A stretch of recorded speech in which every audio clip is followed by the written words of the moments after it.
185 টাকা ক্রয় করলো, বিক্রয় মূল্য 460।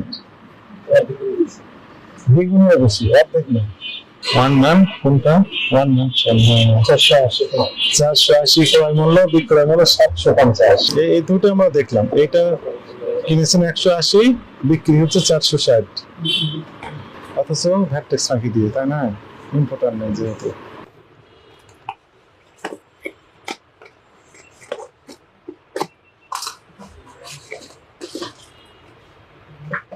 এটা কবে যেন ম্যাচ শেষ হয়েছে?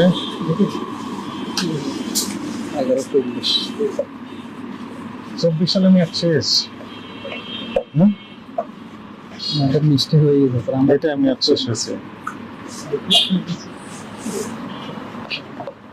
এগুলো সব বিদেশি মনে হয়, তাই না?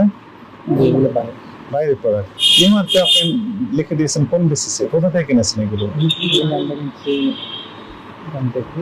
কিছু লাগেজ পার্টি আছে আমাদের থেকে নিয়ে, লাগেজ পার্টি এখানে দিয়ে যায়। আর কোথা থেকে কিনেছেন?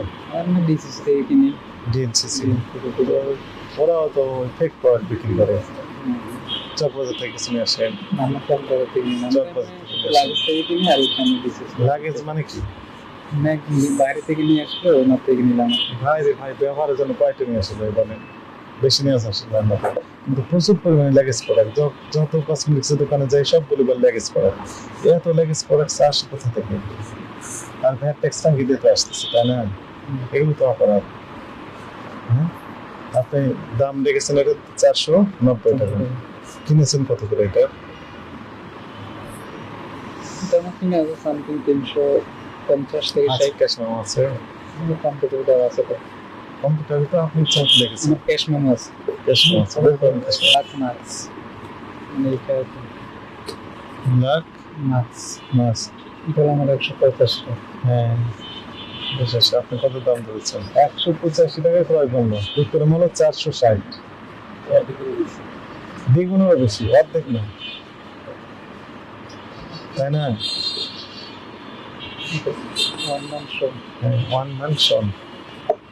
ওয়ান মান কোনটা? ওয়ান মান শোন। হ্যাঁ, 480 ক্রয় মূল্য, বিক্রয় মূল্য 750।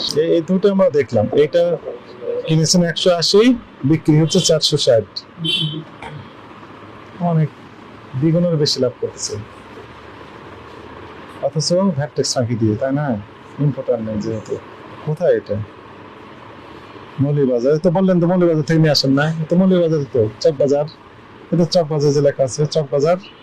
আর আপনি বললেন যে ডিএনসিসি মার্কেট থেকে নিয়ে আসছেন গুলশান, কিন্তু আমরা পেলাম কোথা থেকে?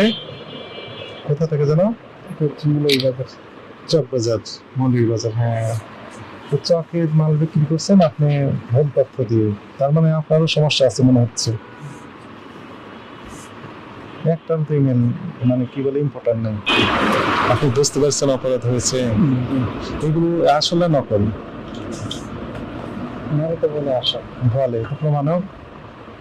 আমরা তো ওনাদের থেকে এগুলো না, কিন্তু ইম্পোর্টার তো ডিক্লারেশন নেই। এমআরপি আপনি নিজে ডিক্লারেশন দিলেন, এটা তো হয় না। এমআরপি যিনি ইম্পোর্টার উনি ডিক্লারেশন দিবেন কত টাকা উনি রাখবেন, আপনাকে কত টাকা লাভ দিবেন, সেই হিসেবে স্টিকার দিয়ে বুঝিয়ে দেবেন নাম ঠিকানা সহ। কিন্তু এখানে কোনো তথ্যই নেই। এই যে চকবাজার থেকে সব কসমেটিক্স নিয়ে আসছেন, ইম্পোর্টার একটাও নেই, লাগেজ পার্টি বলতেছেন, তারপর নকল প্রোডাক্ট বিক্রি করতেছেন, অথচ দাম দেখতেছেন 100%-এর বেশি লাভ দেখে। 180 টাকাতে ক্রয় মূল্য, বিক্রয় মূল্য আমরা দেখলাম কত টাকা লিখেছেন আপনি? 460 টাকা। 180 মূল্য পণ্য বিক্রি করছে 460। আবার আরেকটা দেখলাম ক্রয় মূল্য কত লেখা ছিল এখানে? 450। হ্যাঁ, 750 বিক্রি করছেন, লেখা ছিল কত? 480 টাকা। প্রত্যেকটা পণ্যের দ্বিগুণ, মানে 100%-এর বেশি প্রায় লাভ করে যাচ্ছে মানে, অথচ প্রোডাক্টগুলো আসলে নকল। আসল যদি হতো তাহলে আমরা কাগজ পেতাম, কোনো ডকুমেন্টেশন দরকার ছিল। কোম্পানি ইউকে, আর ডিস্ট্রিবিউটর হচ্ছে ইউএসএ, ডিস্ট্রিবিউটর হচ্ছে ইউএই, অর্থাৎ কেএসএ, সৌদি আরব, দুবাই এবং ইউএসএ। হ্যাঁ, ইউএসএ। এটা হচ্ছে ডিস্ট্রিবিউটর, আর তৈরি হচ্ছে ইউকে, ইউনাইটেড কিংডম। কিন্তু কোনো তথ্য নেই। কি অপরাধ আপনি করেছেন বলেন তো? আপনি বলেন। একটু জোরে বললে ভালো হবে। হ্যাঁ এবং বলেছেন কোথা থেকে নিয়ে আসছেন ডিসিসি, কিন্তু বাস্তবতা হচ্ছে কোথা থেকে পাওয়া গেল মৌলভীবাজার চকবাজার থেকে। আরেকটি অপরাধ কি জানো মেয়াদোত্তীর্ণ আমাদের রেগুলার হ্যাঁ কয়েকটা ওষুধ দিয়ে যাচ্ছে ডেট এক্সপায়ারি হয়ে গেছে। এই অপরাধ আপনি স্বীকার করেন? যার আইনের ভাষায় এটি অপরাধ। এই অপরাধ আপনি যেহেতু করবেন না বলছেন, এই শর্তে আপনাকে সতর্কতামূলক ভাবে 30,000 টাকা জরিমানা আরোপ করা হলো। ভবিষ্যতে আর আর হবে না হবে না এই শর্তে।